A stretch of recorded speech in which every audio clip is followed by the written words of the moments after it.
I'm going to bring in right now former State Department spokesperson under George W. Bush administration and ambassador to the Kingdom of Bahrain, Ereli. Ambassador Ereli, good to see you. Thanks very much for joining us. Thank you for having me. So many things to talk about this morning. I guess one of the big issues, what's most troubling this morning, is the fact that ISIS has trained and sent 400 fighters to Europe to create more upset. What's your take on these latest developments? Two things. One, I hate to say it, but I really think we're facing the new normal. The fact of the matter is there is a toxic mix of radicalized youth, availability of arms, lack of governance in large spaces in the Middle East, and an interconnected world that makes travel so much easier. And finally, a lack of law enforcement and security infrastructure in Europe that makes it a prime target. So, look, as horrible as it is, you can't, if free societies cannot make themselves 100% safe, and like I said, I'm afraid we're going to have to learn to live with this. Having said that, citizens should have the right to expect more from their government. Right. I think there are a number of lapses in this latest incident that show areas where they can improve. But again, it's going to take time. It's going to take money. It's going to take people. It's going to take training. And that doesn't happen overnight. So get ready for more, basically. Yeah, dig in. And that's another troubling part of this report this morning, that all of these things were missed.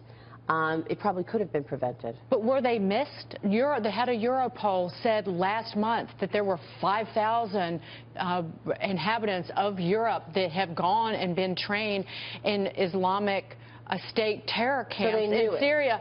They know, and Ambassador, I'll argue with you on this, that part of the problem is, say, we need to get used to it, this is the new normal. Well, that's part of the problem, and the reason that basically intelligence and security officials in Europe and the leadership there have let this go on. It's 4 months, and you had this one Abdel Salam living out in the open.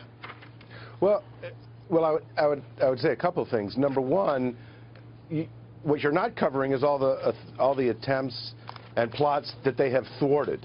Number two, keeping track of 400, 500, 600 sounds easy, but you need like 10 men for each one of those guys, and they just don't have the people. Number three, look, even before ISIS, the frequency and complexity and breadth of terrorist networks were beyond our capabilities, both in the United States and Europe, to completely shut down. I mean, look, since 2011, since 9/11, we've had at least once a year a major mass casualty terrorist attack. So let's put that in perspective. Ambassador, I want to get your take on comment last night from former New York City Mayor Rudy Giuliani. He was talking about Hillary Clinton and her role in the creation of ISIS. Listen to this. She had her chance to do it. She helped create ISIS. I mean, Hillary Clinton could be considered a founding member of ISIS. How did she help? Because we have a guy, an expert coming on about ISIS. How did she help ISIS? By being part of an administration that withdrew from Iraq. What about that, Ambassador? Is that a fair statement? No, I think it's a ridiculous statement, and I think it's one of the reasons why American politics has gone into the gutter, and you see craziness like Donald Trump.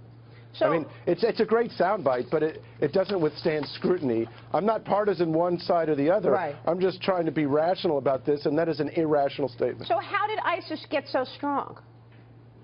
Well, there's a huge number of...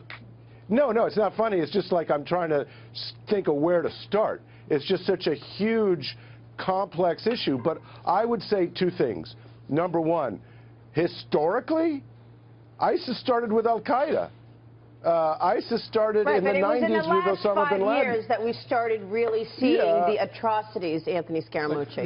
But Ambassador, in January of 2011, when I was in Iraq, our 4-star General Lloyd Austin said to a group of us business people visiting with him that his troop force recommendation was 32,500 troops. And then when he was asked if he didn't get that, what would happen, he said there would be sectarian violence and the rise of something called Daesh, which at that time nobody in the United States knew what that meant. It ultimately became ISIS. And so what do you think happened, sir? Why didn't the White House, State Department, National Security Advisor, and the President take that recommendation? Okay, look, if you want to start pointing fingers about where Daesh started... No, I'm not trying to point fingers. I want to know why you think they didn't take that recommendation from the Pentagon and from the four-star that was running that Freedom operation. Well, let's remember where the four-star was when he was a two-star, okay?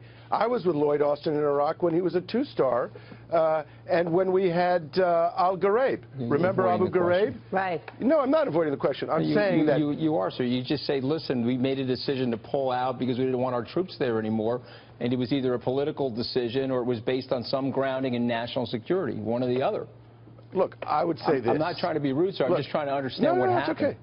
It's okay. What happened is we invaded Iraq. We radicalized a bunch of guys who then went together, Sunni extremists, Ba'athi extremists who were with Saddam Hussein, and then other guys who all came together in Syria and Iraq after we left, and developed a capability that was far beyond anything that was there before. Would more troops have stopped this, as per Lloyd Austin's recommendations? I doubt it. I don't necessarily think that Lloyd is wrong.